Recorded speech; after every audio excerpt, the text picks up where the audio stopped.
तीन काम सांगितले. कायदा आहे आरटीई म्हणजे, तो काही GR नाही आहे.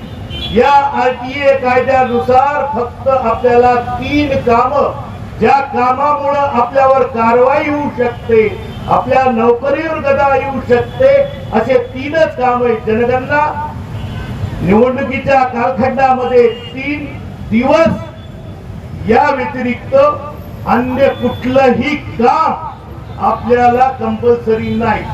शासन सरकार माहिती की शिक्षकाशिवाय कोणी करू शकत नाही. म्हणून आरटीए ऍक्ट आपण सर्वांनी वाचन करावं. कुठलाही कलेक्टर आपल्यावर कारवाई करू शकत नाही. बीएलओचं काम घेतलं नाही, कुठलं इतर काम नाही घेतलं, आपला शिक्षण अधिकारी कारवाई करू. कायद्याचं उल्लंघन ते करण्याचा त्यांना अधिकार आहे का? कायदा आहे आरटीए कायद्यानुसार.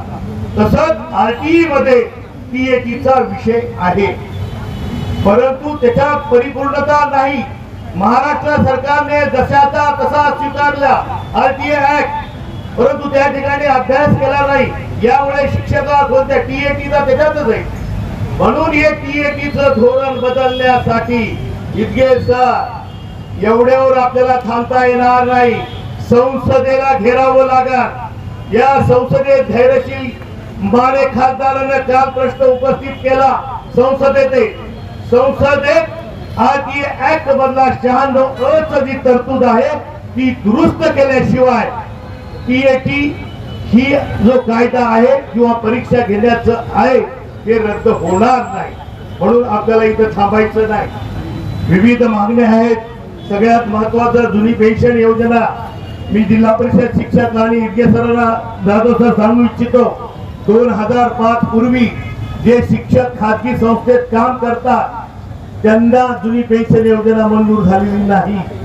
जिल्हा परिषदच्या शिक्षक ज्यांची जाहिरात 2004 ला होती, ज्यांची जाहिरात 2005 ला होती, ज्यांची जाहिरात 2001 ला होती, परंतु अपॉइंटमेंट 2006 ला असेल, 2005 नंतर असेल, त्यांना जुनी पेन्शन आता पाटमाचे सर बोलले मंजूर झाली, परंतु खाजगी मध्ये नाही. अनुदानाचे 2016चा प्रचलित कायद्यानुसार अनुदानाचा कायदा GR असतानाही शासनानं प्रचलित कायद्यानुसार अनुदान देण्याचं रद्द केलंय. 2016ला या महाराष्ट्राचे शिक्षण मंत्री होते विनोद तावडे, त्यांनी हा GR काढून ठेवलाय आणि निघून गेले.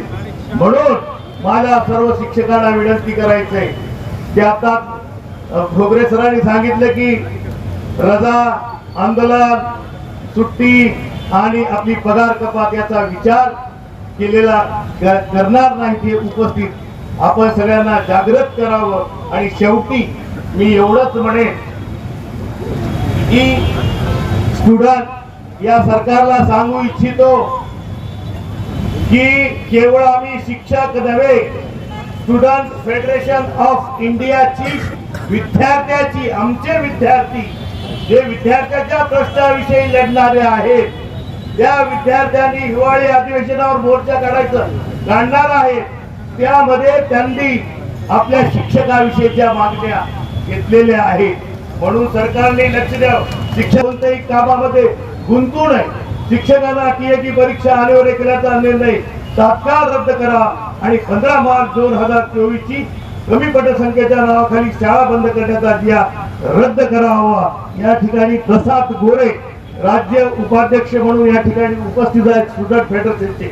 म्हणजे या सरकारला सांगू इच्छितो की आगामी शिक्षक रस्त्यावर उतरलो, उद्या आमचे विद्यार्थी आमच्यासाठी रस्त्यावर उतरल्याशिवाय राहणार नाही आणि या सरकारला धडा दिल्याशिवाय राहणार नाही. एकदा सरकारचे कान फुकूया. हम सब